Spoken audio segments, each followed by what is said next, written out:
اعوذ باللہ من الشیطان الرجیم بسم اللہ الرحمن الرحیم اللہ اکبر لا الہ الا اللہ واللہ اکبر وللہ الحمد انہ وحدہ صدق وعدہ نصر عبدہ ہزم الاحزاب وحدہ لا الہ الا اللہ ان اللہ وملائکتہ یصلون علی النبی یا ایہا الذین آمنوا صلوا علیہ وسلموا تسلیما اللہم صلی وسلم وبارک علی سیدنا محمد وعلی آلہ وصحبہ وازواجہ وذریتہ اجمعین بقدر حسنہ ونورہ وجمالہ وکمالہ رب اشرح لی صدری ویسر لی امری واحلل عقدۃ من لسانی یفقہوا قولی۔ آج مئی کی 8 تاریخ ہے۔ پورا پاکستان اور مسلح افواج ہندو مشرکوں کے خلاف مارکہ حق کی پہلی سالگرہ منا رہے ہیں، اس کا جشن منا رہے ہیں، اللہ کا شکر ادا کر رہے ہیں، اور اس میں کوئی شبہ نہیں کہ اللہ نے پاکستان کو اس میں بہت عزت دی، پاک سرزمین کا پرچم بلند کیا، ہندو مشرکوں کو ذلیل اور خوار کیا، اور پوری دنیا میں پاکستان کی دھاک بٹھا دی۔ آج جو عزت پاکستان کو اللہ پوری دنیا میں دے رہا ہے کہ بڑی بڑی طاقتیں اپنے معاملات کو حل کروانے کے لیے پاکستان سے رجوع کر رہی ہیں، یہ اسی غزوہ ہند کی جھڑپ کی برکت ہے جس میں پاکستان نے جرأت کردار کے ساتھ آگے بڑھ کر ہندو مشرکوں کو ذلیل اور خوار کیا تھا۔ آپ مارکہ حق کی فتح کا جشن ضرور منائیں۔ میں DGI-SPR کی تقریر سن رہا تھا، پاکستان کی مسلح افواج کی قیادت کی باتیں سن رہا تھا۔ وہ سب یہ کہہ رہے ہیں کہ پاکستان کا دفاع ناقابل تسخیر ہے، وہ سب یہ کہہ رہے ہیں کہ پاکستان آئندہ جنگ میں بھارت کو شدید نقصان پہنچائے گا۔ ان سب کو اندازہ ہے کہ بھارت دوبارہ کسی بھی وقت اپنی شکست اور ذلت کا بدلہ لینے کے لیے پاکستان پر دوبارہ حملہ کر سکتا ہے، لیکن اپنے ان بھائیوں سے محبت اور ادب کے ساتھ میں یہ درخواست کروں گا کہ اس بات کو بہت اچھی طرح سمجھ لیں کہ جنگیں فوجیں اور اسلحے کے زور پر نہیں لڑی جاتی، جنگیں قوت ایمانی، نظریہ پاکستان اور قوم کے اتحاد کی وجہ سے لڑی جاتی ہیں اور جیتی جاتی ہیں۔ سوویت یونین دنیا کا ایک مضبوط ترین ملک تھا، ایک ایسی عالمی طاقت کہ جس سے لڑنے کے لیے امریکہ اور یورپ نے نیٹو بنائی تھی۔ اس کے ایٹمی ہتھیار پوری دنیا کو 10 دفعہ تباہ کر دینے کے لیے کافی تھے۔ اس کی فوجیں کیڑے مکوڑوں کی طرح لاکھوں کروڑوں کی تعداد میں دنیا میں پھیلی ہوئی تھیں، لیکن جب وہ اخلاقی طور پر کمزور ہوئی، جب اس کے اندر ظلم اور ستم کا دور ہوا، جب اس کے اندر کرپٹ اور نااہل قیادت آ گئی، جب وہ اپنی قومیتوں اور لسانیتوں میں تقسیم ہونا شروع ہو گئے، تو پھر دنیا نے دیکھا کہ ایک گولی چلائے بغیر سوویت یونین کے حصے بکھرے ہو گئے۔ آج سوویت یونین نام کا کوئی ملک اس دنیا میں وجود نہیں رکھتا، اس کی باقیات میں سے روس ایک ملک ہے، لیکن جب وہ سوویت یونین تھا تو اس وقت پورا سینٹرل ایشیا اور ایسٹرن یورپ بھی اس کے اندر شامل تھا۔ نیٹو نے ایک گولی نہیں چلائی، اربوں خربوں ڈالر خرچ کر کے جو اتنی بڑی طاقت نیٹو کی بنائی گئی تھی روس کے خلاف کولڈ وار کے دوران، وہ استعمال ہی نہیں ہوئی، اور سوویت یونین صرف اپنے اندرونی انتشار اور فساد اور نااہل قیادت کی وجہ سے تباہ و برباد ہو کے بکھر گیا۔ لوگ کہتے ہیں کہ اسلام امن کا مذہب ہے، ہرگز نہیں، اسلام امن کا مذہب نہیں ہے، اسلام عدل کا مذہب ہے، انصاف کا مذہب ہے۔ جب عدل اور انصاف ہوتا ہے تو امن آتا ہے، اور عدل اور انصاف نافذ کرنے کے لیے بے تحاشا خون بہانا پڑتا ہے۔ یہ کبھی نہیں ہوا کہ بغیر خون بہائے عدل اور انصاف ہو، اور بغیر عدل و انصاف کے کہیں امن اور سکون ہو۔ پاکستان کی ریاست کے پاس خوبصورت اسلحہ ہے، اللہ نے ہمیں ایٹمی طاقت بنایا ہے، اس میں کوئی شبہ نہیں کہ عالم اسلام کی بہترین مسلح افواج اللہ تعالیٰ نے پاکستان کو عطا فرمائی ہیں، اس میں کوئی شبہ نہیں کہ پاک فوج بے تحاشا قربانیاں دے رہی ہے اس پاک سرزمین کی حفاظت کے لیے، لیکن اس میں بھی کوئی شبہ نہیں ہے کہ پاکستانی قوم اور یہ معاشرہ کینسر زدہ جسم کی طرح گل سڑ چکے ہیں اندر سے۔ اس میں بھی کوئی شبے کی بات نہیں ہے کہ پاکستان کی ریاست میں عدل اور انصاف اور شریعت نہیں ہے۔ اس میں بھی کوئی شبے کی بات نہیں ہے کہ یہ پوری قوم قومیتوں، لسانیتوں، فرقہ واریت میں تقسیم ہو چکی ہے، چاہے مذہبی فرقے ہوں یا سیاسی فرقے ہوں، اور یہ قوم نظریہ پاکستان بھول کر رستہ بھٹک چکی ہے۔ اس معاشرے کے سب سے بدکار اور بدترین لوگ، ذرا نیب میں ان کی فائلیں کھلوا کر دیکھیں کہ کس قدر خوفناک معاشی دہشت گردی جنہوں نے کی ہے، آج بھی اس ملک کے اعلیٰ ترین عہدوں پر فائز ہیں۔ جو سب سے زیادہ نااہل ہے، سب سے زیادہ کرپٹ ہے، اتنے ہی بڑے عہدے پر بیٹھا ہے۔ غدار ابن غدار، وہ ایک میر جعفر تھا جس نے مسلمانوں کو صدیوں تک غلام کر دیا، وہ ایک میر صادق تھا جس نے مسلمانوں کی نسلوں کو غلام بنا دیا، اور پاکستان میں تو یہ کیڑے مکوڑوں اور کاکروچوں اور حشرات الارض کی طرح پاکستان کے اہم ترین سیاسی عہدوں پر بیٹھے ہوئے ہیں۔ انہی میں سے کسی ایک ناپاک اور ذلیل آدمی نے متحدہ عرب امارات کو بھی مشورہ دیا تھا کہ پاکستان سے قرضہ واپس مانگ لو، پاکستان گھٹنوں پر آ جائے گا، تمہاری مدد کرنے لگے گا۔ وہ ناپاک اور ذلیل ابھی بھی اپنے عہدے پر بیٹھا ہوا ہے۔ یہ غداریاں ہمارے اندر ہو رہی ہیں۔ جس گلی میں جاؤ وہاں پہ ایک میر جعفر جیسا کتا ملتا ہے، میر صادق جیسا خنزیر نظر آتا ہے، اعلیٰ ترین عہدوں پر بیٹھ کر وہ پاکستان کی قسمت کے فیصلے کر رہے ہیں۔ تو پاک فوج سے میں یہ بات کہوں گا، صاف کہوں گا، کہ آپ مارکہ حق کا جشن منا رہے ہیں، لیکن مارکہ حق تو ایک بچوں کا کھیل تھا اس جنگ کے مقابلے میں جو اب آپ کی جانب آ رہی ہے۔ اب جو بھارت کے خلاف خوفناک جنگ شروع ہوگی، جو غزوہ ہند کی آخری اور فیصلہ کن مہم ہوگی، وہ مارکہ حق نہیں ہوگا، وہ 2019 میں ابھینندن کا جہاز مار کے گرانے کی طرح ایک دن کی کارروائی نہیں ہوگی۔ یہ یوکرین اور غزہ کی جنگوں کی طرح سالوں چلنے والی ایسی خوفناک جنگیں ہوں گی جو پورے ملکوں کو کھنڈر بنا دیں گی۔ یہاں پر مسلح افواج اکیلے پاکستان کا دفاع نہیں کر سکے گی جب تک پوری قوم اس کے ساتھ نہ ہو، جب تک آپ ملک میں عدل اور انصاف قائم نہ کریں، جب تک پاکستان کی قسمت کے فیصلے کرنے والے اللہ کے ولی، درویش اور ڈنڈے والی سرکار نہ ہو۔ اگر یہی ناپاک اور ذلیل لوگ آپ نے بٹھا کر رکھنے ہیں تو تسلی سے سمجھ لیں کہ آج جو آپ مارکہ حق کا جشن منا رہے ہیں، اللہ سے ڈریں، مجھے بہت خوف آتا ہے کہ کہیں آپ مشرقی پاکستان کی طرح آنے والے وقت میں ذلیل اور خوار نہ ہو جائیں، جہاں آپ کی صفوں کے اندر کے غداروں نے پاکستان کی پشت میں ایسا خنجر مارا کہ اسی دلیر فوج کے ہوتے ہوئے بھی ملک ٹوٹ گیا۔ ملک کو پاکستان تو زخم کھائے ہوئے ہے، ہم نے تو 71 میں اپنا آدھا بازو کھویا تھا، ہم نے میدان جنگ میں تو شکست نہیں کھائی تھی، ہماری سیاسی جماعتیں غدار تھیں، مجیب اور بھٹو دونوں غدار تھے، انہوں نے عالمی طاقتوں کے ساتھ سازش کی تھی پاکستان توڑنے کی، ادھر ہم ادھر تم، اگرتلا سازش کی، مکتی بانی بنائی، دہشت گرد گروہ بنائے، پاک فوج کی تو پشت میں خنجر مارا گیا۔ وہ تو ہماری بہترین فوج تھی، ہمارے شیر دلیر بیٹے تھے جن کو ہم نے مرکز سے 1000 میل دور پھینک دیا اور کوئی مدد نہ کی، اور سارے زندگی ان کو ذلیل کرتے رہے کہ اس نے تو ہتھیار ڈال دیے، اس نے تو جنگ ہی نہیں کی، حالانکہ ہماری تاریخ میں اس سے زیادہ دلیر اور شاندار فوج پیدا ہی نہیں ہوئی جس کو ہم نے 1000 میل دور تنہا چھوڑ دیا دشمنوں کے درمیان، لاکھوں مکتی بانی اور لاکھوں کی بھارتی فوج، اور مشکل سے 30-35 ہزار ہمارے جوان جن کو ہمیں سونے کے تاج پہنانے چاہیے تھے، یہ قوم ان کو ذلیل کرتی رہی، حالانکہ شکست عسکری نہیں تھی۔ آج یہی بات ہم پاک فوج کی قیادت سے کہتے ہیں کہ پاکستان میں جو ظلم اس وقت ہے، جو پوری نوجوان نسل ہماری نظریہ پاکستان بھول چکی ہے، یہ ہماری جنریشن زی، اس وقت ساری پاکستان آرمی میں جو لیفٹیننٹس اور سیکنڈ لیفٹیننٹس بھرتی ہو رہے ہیں، جو آپ ملٹری اکیڈمیز میں جن کو آپ داخل کر رہے ہیں، یہ وہ جنریشن زی کے نوجوان ہیں کہ جن کی ساری اٹھان، ساری تربیت نظریہ پاکستان کے بغیر ہوئی ہے۔ ان کے اسکولوں، یونیورسٹیز اور کالجز میں یہ نہیں جانتے کہ پاکستان کیسے بنا تھا۔ علامہ اقبال کی 3 کتابوں کے نام نہیں بتا سکتی یہ جنریشن۔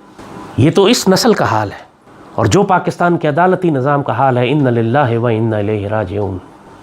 اس ملک میں سب سے بڑا ظلم و ستم اور بربریت کا اور استحصال کا جو سب سے بڑا نظام ہے، وہ پاکستان کا عدالتی نظام ہے۔ وکیل بڑے فخر سے کہتے ہیں کہ ہم لوگوں کو انصاف دلاتے ہیں، نہیں، تم انصاف نہیں دلاتے، تم ظلم کرتے ہو لوگوں پر۔ جب آپ ایک پیشہ ایسا بنا دیں جس پیشے کی آمدنی اس بات میں ہو کہ مقدمے کو جتنا سالوں گھسیٹو گے اتنی اس کی آمدنی بڑھے گی، تو پھر ناممکن ہے یہ بات کہ عدل اور انصاف لوگوں کو فوری ملے، دہلیز پر ملے، مفت میں ملے۔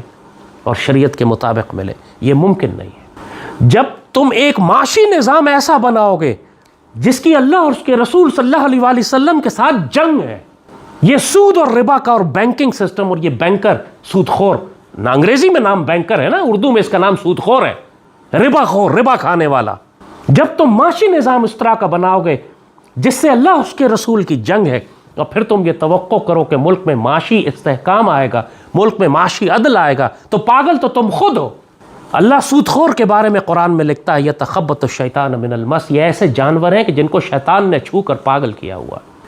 اللہ نے قرآن پاک میں اگر جنگ کا اعلان کیا ہے تو مشرکین کے خلاف کیا ہے، منافقین کے بارے میں شدید ترین الفاظ استعمال فرمائے، یہود کے بارے میں شدید ترین اللہ نے وعید عطا فرمائی ہے، اور اس کے بعد سود خور کے لیے اللہ نے جو الفاظ استعمال فرمائے انسان کے وجود کے رونگٹے کھڑے ہو جاتے ہیں۔ یہ سود خور جو اللہ کے الفاظ ہیں قرآن میں کہ یہ کہتے ہیں کہ یہ سود بھی تو تجارت کی طرح ہے، حالانکہ اللہ نے تجارت کو حلال اور سود کو حرام قرار دیا ہے۔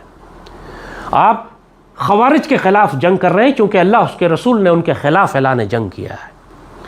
اس روز میں DGI-SVR کو سن رہا تھا، بہت درست الفاظ انہوں نے استعمال کیے کہ یہ وہ خوارج ہیں، ان کو حدیث میں خوارج فرمایا گیا ہے، یہ جہنم کے کتے ہیں، یہ بے غیرت ہیں، یہ مشرکوں سے مدد لیتے ہیں، بالکل صحیح فرمایا۔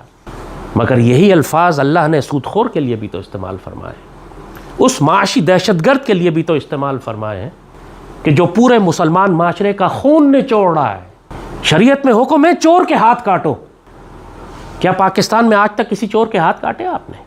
شریعت میں حکم ہے کہ زمین میں فساد پھیلانے والے کے ہاتھ اور پاؤں مخالف سمتوں سے کاٹ کر اس کو سولی چڑھا دو، کیا آج تک آپ نے کسی جہنم کے کتے کے ہاتھ پاؤں کاٹ کر اس کو سولی چڑھائے؟ یہ ایک چور کے بارے میں حکم ہے کہ اس کے ہاتھ کاٹ دو، تو سوچیں معاشی دہشت گرد کے بارے میں شریعت کے کیا حکم ہوگا۔ آج پاکستان پر حکمرانی معاشی دہشت گردوں کی ہے۔ اب جنرل نذیر بٹ سے کہیں نا کہ فائلیں کھولیں ان لوگوں کی جن کی فائلیں آپ نے ساری نیشنل ریکنسیلیشن میں کر کے بند کر دی تھی، جنہوں نے ملک کی جڑوں میں سے گودا نکال لیا، آج اعلیٰ ترین عہدوں پر بیٹھے ہوئے کتنے فخر سے عالم اسلام کی نمائندگی کر رہے ہیں۔ ذرا کہیں نا جنرل نذیر بٹ سے کہ نکالے وہ فائلیں، ذرا دیکھیں تو صحیح کون کون لوگ ہیں جب اتنے بڑے معاشی دہشت گرد جن کے بارے میں اللہ اس کے رسول نے فرمایا کہ زمین میں فساد کرنے والے کے ہاتھ اور پاؤں کاٹ کر سولی چڑھاؤ، آپ ان کو حکمران بناتے ہیں، تو پھر آپ اگر یہ کہیں کہ بھارت سے آنے والی جنگ کے دوران ہم اس کو منہ توڑ جواب دیں گے اور بھارت کو وہی کریں گے جو مارکہ حق میں ہم نے کیا تھا، تو میرے عزیز آپ بہت خوفناک غلط فہمی میں ہیں۔ جنگیں عسکری میدان میں نہیں جیتی جاتی، جب تک پوری قوم پیچھے نہ ہو، جب تک پوری معیشت ساتھ نہ دے، جب تک اعلیٰ ترین کردار کے لوگ آپ کے حکمران نہ ہوں۔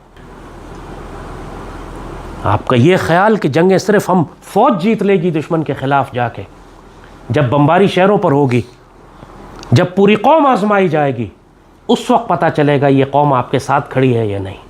غزہ میں دیکھا نا آپ نے، انہوں نے ایٹم بم کے برابر کئی ایٹم بم غزہ پہ گرا دیے اس خیال سے کہ شاید مقامی آبادی مجاہدین کے خلاف ہو جائے، لیکن مقامی آبادی سیسا پلائی ہوئی دیوار بن گئی مجاہدین کے ساتھ۔ یہ قربانی آپ دینی پڑیں گی اس پاکستان کو، کیا اس کے لیے یہ قوم آپ نے تیار کی ہے؟ کیا اس کو آپ نے آنے والی جنگوں کے لیے، سول ڈیفنس کے لیے، نیشنل گارڈز کے لیے، نیشنل کیڈٹ کور کے لیے، ویمن گارڈ کے لیے، سول ڈیفنس کی تربیت دی ہے آپ نے اس قوم کو؟ اس کو ہتھیار اور اسلحہ چلانا سکھایا ہے؟ کہ نیشنل کیڈٹ کور جو یونیورسٹیز اور کالجز میں ہوتی تھی، آپ کو کیا چیز روک رہی ہے کہ آپ نوجوانوں کو تربیت نہیں دیتے؟ آپ کو کیا چیز روک رہی ہے کہ آپ معاشی دہشت گردوں کو سولی نہیں چڑھاتے؟ آپ کو کیا چیز روک رہی ہے کہ آپ عسکری دہشت گردوں اور خوارج کے ہاتھ پاؤں کاٹ کر ان کو سولی نہیں چڑھاتے؟ آپ کو کیا چیز روک رہی ہے کہ آپ اللہ کا حکم نافذ نہیں کرتے؟ آپ کو کیا چیز روک رہی ہے کہ اس پوری قوم کو اسی طرح متحد کریں جس طرح پاکستان بناتے وقت تحریک پاکستان کے وقت یہ متحد تھی؟ یہ جو صوبائیت میں، قومیت میں، سیاسی جماعتوں میں، پارٹیز میں تقسیم ہو گئی ہے، ہر سیاسی جماعت کے پاس ایک الگ صوبہ ہے، اور وہ 18ویں ترمیم کے بعد اس نے فیڈریشن کو کنفیڈریشن میں تبدیل کر دیا ہے۔ آپ کو کیا چیز روک رہی ہے کہ آپ دوبارہ مرکز کو مضبوط نہیں کرتے؟ آپ کو کیا چیز روک رہی ہے کہ آپ ان سارے سیاسی ڈاکوؤں کو اسی طرح قیدی نمبر 804 کے 7 والے کمرے میں دفن نہیں کر دیتے جیسے وہ حرام خور کا بچہ دفن ہوا ہے؟ آپ نے کیوں ایک ڈاکو کو جیل میں رکھا ہے، دوسرے ڈاکو کو ملک کا اعلیٰ ترین عہدہ دیا ہوا ہے؟ پھر آپ کہتے ہیں بھارت کے خلاف ہونے والی جنگ میں پاکستان آرمی محاذ سنبھال لے گی. آپ نہیں سنبھال سکیں گے کیونکہ انہوں نے پیچھے سے پوری معیشت کھوکھلی کر دی ہے آپ کی. یہ مشورے دیتے ہیں غیر ملکی طاقتوں کو کہ پاکستان پر دباؤ کیسے بڑھایا جائے. اور یہ آج سے نہیں ہے، ہمیشہ سے ہوتا آیا ہے. پاکستان سیاسی جماعتوں نے توڑا تھا، مجیب نے اور بھٹو نے توڑا تھا. الزام سارا فوج پر آیا کیونکہ اس وقت حکمران ایک فوجی تھا. آج بھی فوج گندی صرف اس لیے ہو رہی ہے کہ نام فوج کا استعمال ہو رہا ہے، اور سارے ملک میں خیانت اور غداری اور چوری اور ڈکیتی اور ڈاکے اور ظلم یہ سیاسی جماعتیں کر رہی ہیں جو ہر صوبے پر حکمران ہیں. آپ پاکستان کا دفاع کرنا چاہتے ہیں، پاکستان کی پشت محفوظ کریں، پاکستانی معاشرے کو کنٹرول کریں، پاکستان کی معیشت اپنے ہاتھ میں لیں. آج بھی اسٹیٹ بینک آپ کا IMF کے ہاتھ میں ہے، جو قانون عمران بنا کر گیا تھا. Governor state bank, deputy governor تنخواہ پاکستان سے لیتے ہیں، پاکستان کے ملازم ہونے چاہیے. لیکن پاکستان میں قانون بنا دیا گیا کہ جو مرضی پاکستان کا خزانہ خالی کر دیں، ان کے خلاف پاکستان میں مقدمہ نہیں بن سکتا. Government of Pakistan state bank کو کنٹرول نہیں کرتی. پاکستان کا وزیر خزانہ خود سود خور ہے. وہ اسرائیل کے روتھ چائلڈ خاندان کو بلا کے، جس نے اسرائیل بنایا، جو آج بھی اسرائیل کو فنڈنگ کر رہا ہے، ان کو بلا کر پاکستان کی معیشت پر بریفنگ دے رہا ہے. یہ ہے پاکستان کی سیاسی حکومت کا حال. سارے صوبوں نے 18ویں ترمیم کے بعد تمام بڑی بڑی وزارتیں اپنے ہاتھ میں لے لیں. تعلیم بھی ہمارے پاس، صحت بھی ہمارے پاس، یہ بھی ہمارے پاس. خربوں روپیہ ہر صوبے کو دیا جا رہا ہے، اور ملک میں 3 کروڑ بچہ ہے جو اسکول نہیں جاتا کیونکہ صوبائی حکومت کے پاس تعلیم کا بجٹ ہے. سندھ میں حال دیکھا نا، کیا بلاول تعلیم دے گا نوجوانوں کو؟ سندھ میں تعلیم دے گا؟ حال کیا ہے سندھ کی تعلیم کا؟ اور خربوں روپیہ ہر سال مرکزی حکومت سے یہ سندھ کی حکومت لیتی ہے تعلیم کے نام پر. اس کے بعد اگر آرمی یا DGI SPR یہ سمجھتے ہیں کہ ملک کا دفاع مضبوط ہاتھوں میں ہے اور جنگ ہوئی تو ہم سنبھال لیں گے اور پورا معاشرہ جو ہے وہ پیچھے، اس کی ضرورت ہی نہیں ہے ہمیں، تو ظاہر ہے کہ یہ خوفناک ایک اسٹریٹجی غلطی ہے. آپ کو ملک میں ایک ڈنڈے والی سرکار کی ضرورت ہے. آپ کو پاکستان کے مرکز کو مضبوط کرنا ہے. آپ نے اس کو دوبارہ سے فیڈریشن بنانا ہے. آپ نے پاکستان کے اندر تمام چور اور ڈاکو اور نیب زدہ ڈکیت جو اس وقت بڑی بڑی عہدوں پر بیٹھے ہوئے ہیں، ان کو فارغ کر کے ان کی جگہ پاکستان سے پیار کرنے والے، پاکستان پر قربان ہونے والے لوگوں کو لے کر آنا ہے. آپ کو وہ انٹرویو یاد ہے؟ وہ گورنر تھا بلوچستان کا، مہر بخاری کو انٹرویو دیتا ہوا کہتا ہے جی پاکستان میں سب کچھ ہو سکتا ہے، دیکھیں میں گورنر ہوں لیکن میں نیب زدہ ہوں، کرپٹ ہوں، مجھے سزا ہو چکی ہے، لیکن دیکھیں میں گورنر بن کے بیٹھا ہوں. ان للہ و انا الیہ راجعون. یہ ڈرامے آپ کو پاکستان میں بند کرنے پڑیں گے. جن کے ہاتھ کاٹنے چاہیے تھے، جن کے ہاتھ اور پاؤں کاٹ کر سولی چڑھانا چاہیے تھا، ان کو آپ گورنر اور صدر اور وزیر اعظم لگاتے ہیں، اور پھر آپ کہتے ہیں کہ پاکستان کے معاشرے، پاکستان کی حفاظت، پاکستان کا دفاع مضبوط ہاتھوں میں. ایسا نہیں ہے. اللہ نہ کرے مجھے خوف آتا ہے کہ اب جو بھارت تیاری کر رہا ہے، اب جو ہمارے مشرک دشمن پاکستان کے خلاف آنے والے ہیں، جس میں اب اسرائیل اور امریکہ بھی ان کے ساتھ شامل ہے، کیونکہ آپ کا جو کردار دنیا نے دیکھا ہے، اب پاکستان اسرائیل کے لیے سب سے بڑا خطرہ بن چکا. اور اسرائیل خود پاکستان سے نہیں لڑ سکتا، تو اس کام کے لیے ہندو مشرقوں کو اس نے تیار کیا، اور ہندو مشرق تو پہلے ہی اکھنڈ بھارت بنانے کے لیے تیار بیٹھے، اور پہلے ہی پاکستان کی صفوں میں ہزاروں لاکھوں کی تعداد میں غدار موجود ہیں. اس میں عمران کی جماعت بھی شامل ہے، PTM بھی ہے، PTI بھی ہے، TTP بھی ہے، BLA بھی ہے، عوامی نیشنل پارٹی بھی ہے، اور بدنصیبی سے اب جماعت اسلامی اور یہ باقی سارے جو پہلے پرو پاکستان ہوتے تھے، اب یہ سب بھی دشمنوں کی صفوں میں اور خوارج کی جانب جا چکے ہیں. کیونکہ ان میں سے کوئی بھی ایسا نہیں ہے جو خوارج کو خوارج کہتا ہو. وہ ان کو مجاہد کہتے ہیں، پاکستان آرمی کو غاصب کہتے ہیں. تو ایسے میں آپ مجھے بتاؤ، کیا پاکستان کا دفاع مضبوط ہاتھوں میں ہے؟ کیا پاک فوج اکیلے سنبھال لے گی سب کچھ؟ جو کچھ ہونے والا ہے آگے وہ اتنا خوفناک ہے کہ نہ اس کو الفاظ بیان کر سکتے ہیں، نہ آنکھیں اس کو دیکھ سکتی ہیں.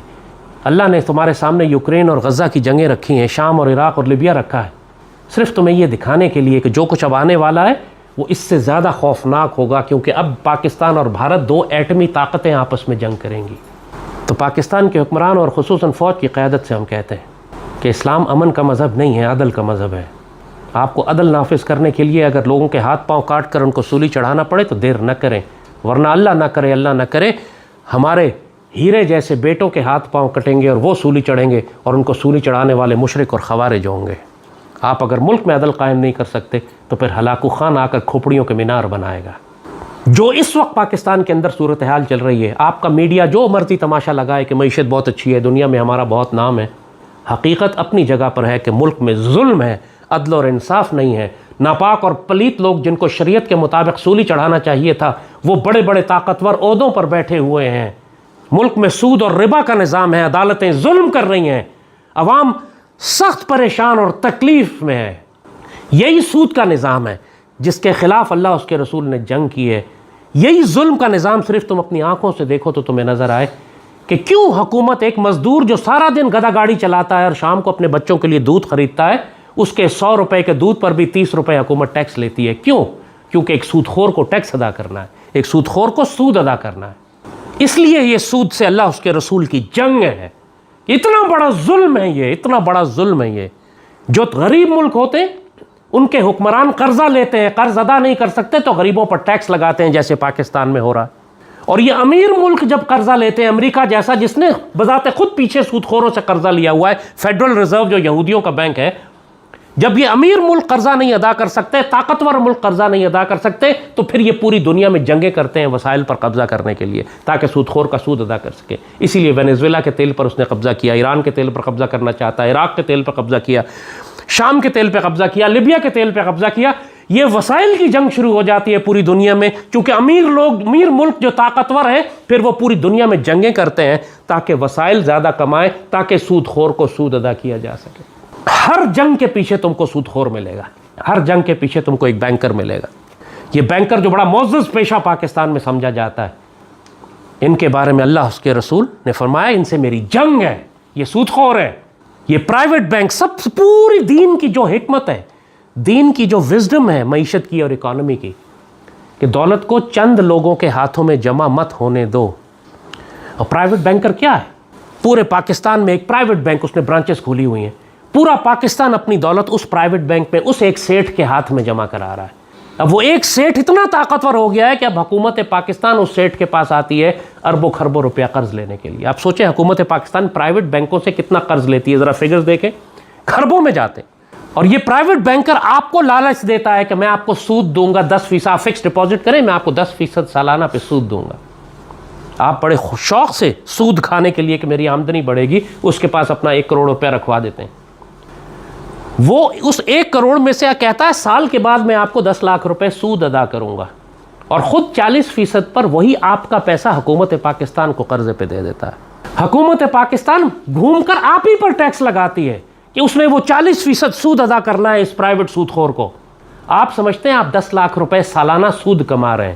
آپ مڑ کے دیکھتے ہیں پوری زندگی میں دنیا میں ہر چیز، آپ کی ڈبل روٹی سے لے کر آپ کا پیٹرول تک، سب کچھ مہنگا ہو گیا، چونکہ جو آپ سود لینا چاہتے ہیں اس سود خور نے 40% پر وہ سود آگے حکومت کو دے دیا، اور حکومت اس سود کو ادا کرنے کے لیے آپ ہی پر ٹیکس لگا رہی ہے۔ کیسا شیطانی دائرہ ہے یہ، ایسا چکر ہے جس سے معاشرے کا کوئی شخص پر نکل نہیں سکتا۔ وہ جو سود نہیں بھی کھا رہا وہ بھی ٹیکس دے رہا ہے، کیونکہ حکومت نے ٹیکس پورے معاشرے پر لگا دیا، صرف اس لیے کہ حکومت نے جس پرائیویٹ سود خور سے، پرائیویٹ بینکر سے قرضہ لیا ہے، اس کو حکومت کو اس کو ادا کرنا ہے۔ کم از کم سود تو اپنے ملک میں ختم کرنے کی کوشش کرو۔ حکومتی ادارے آپس میں ایک دوسرے کے درمیان ڈیل کرتے ہیں تو سود کا کاروبار کرتے ہیں۔ سپریم کورٹ فیصلے لکھتی ہے تو کہتی ہے سرکاری ملازم کو تنخواہ پرانی دی جائے، ساتھ سود ادا کیا جائے۔ کم از کم پاکستان کے اندر تو سود ختم کرنا شروع کرو۔ ہر سرکاری ملازم کے پروویڈنٹ فنڈ پہ تم سود دیتے ہو اس کو۔ پورے ملک میں سارا صوبے آپس میں معاملات کرتے ہیں، قرض لیتے ہیں، دیتے ہیں، سود پہ کاروبار کرتے ہیں، پھر تم کہتے ہو ملک کی معیشت ٹھیک نہیں ہے، اور یہ پاگل ہو۔ معاشرے میں تم زنا اور بدکاری عام کرو، پھر اس کے بعد کہو کہ ملک میں باکردار نوجوان پیدا نہیں ہو رہے۔ اس قوم کو صحیح معنوں میں یا سیدنا عمر کی ضرورت ہے، یا سیدنا عمر بن عبدالعزیز کی، یا سلطان صلاح الدین ایوبی کی، اور انہی کی صفات رکھنے والے حکمران کو بزرگوں نے کہا ہے ڈنڈے والی سرکار کی۔ جو موجودہ حکومت ہے یہ ڈنڈے والی سرکار نہیں ہے۔ اللہ آپ کو صرف ٹریلر دکھا رہا ہے اس عزت کا جو اللہ نے پاکستان کے لیے رکھی ہوئی ہے۔ ابھی اس پاکستانی قوم نے آزمائش دیکھی ہی نہیں، اور آپ جانتے ہی نہیں کہ قائد اعظم جیسی قیادت ہوتی کیا ہے، آپ نے اپنی زندگی میں نہیں دیکھی۔ ابھی اللہ بھیجے گا ایسی قیادت کو، اور وہ قیادت میدان جنگ سے نکلے گی۔ اگر پاکستان آرمی کی موجودہ قیادت اللہ اس کے رسول صلی اللہ علیہ وآلہ وسلم سے وفاداری کا حق ادا کرے، اور وہ کرے جو ہم کہہ رہے ہیں، تو اللہ ان کو عزت دے دے گا۔ اللہ تو اپنے بندوں پر فضل کرنے کے لیے بے چین ہوتا ہے، یہ اللہ کے بندے اپنی جانوں پر ظلم کر لیتے ہیں۔ لیکن جو باتیں ہم بتا رہے ہیں اگر نہیں کرو گے تو اپنی جانوں پر بھی ظلم کرو گے، اللہ آپ کو تبدیل کر کے کہ دوسری قوم لے آئے گا، دوسرے حکمران لے آئے گا۔ یستبدل القوم غیرکم ولا تضرہ شیئا، اور آپ اللہ کا کچھ بھی نہیں بگاڑ سکیں گے۔ آپ سے پہلے بھی ہزاروں حکمران آئے اور چلے گئے، آپ کے بعد بھی بہت سارے آئیں گے۔ بہت سے بد نصیب ہو کر گئے، بہت سے خوش نصیب ہوئے۔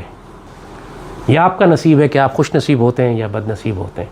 کرنا آخر میں آپ کو وہی پڑے گا جو ہم آپ کو نصیحت کر رہے ہیں، کیونکہ یہ نصیحت میری ذاتی رائے نہیں ہے، یہ نکلی تو لب اقبال سے ہے، پر جانے کس کی ہے یہ صدا، پیغام سکون پہنچا بھی گئی، دل محفل کا تڑپا بھی گئی۔ یہ بہت بڑے بڑے لوگوں کی اذانیں ہیں، ہماری ڈیوٹی صرف آپ تک پہنچانے کی ہے، اس کا حق ادا کرنے کی ہے، بغیر خوف کے۔ ہزار خوف ہوں لیکن زبان ہو دل کی رفیق، ازل سے رہا ہے یہ قلندروں کا طریق۔ ہماری ڈیوٹی آپ تک اذان پہنچانے کی ہے، آپ پر حجت تمام کرنے کی ہے، باقی نصیب آپ کا ہے کہ آپ اس سعادت کو اپنے حصے میں کرتے ہیں یا اس کو ضائع کرتے ہیں۔ ہمیں اس جنگ کا انجام معلوم ہے، انجام یہ ہے کہ ایک مسلمان حکمران ہوں گے، ایک جماعت ہوگی جو ہند کے حکمرانوں کو زنجیروں میں لپیٹ کر لائے گی۔ اس کے لیے بڑی سعادتیں ہیں، بڑی بشارتیں ہیں۔ وہ ڈنڈے والی سرکار ہوگی، وہ لشکر ہوگا جس میں اللہ کا خلیفہ مہدی ہوگا۔ یہ ساری بشارتیں سیدی رسول اللہ نے عطا فرمائی ہیں۔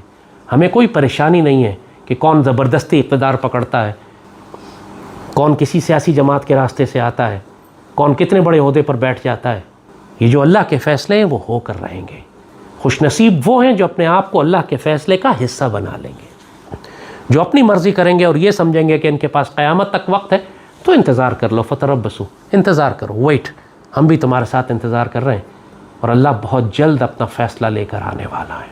اللہم صلی وسلم مبارک علی سیدنا محمد وعلی آلہ وصحبہ وسلم۔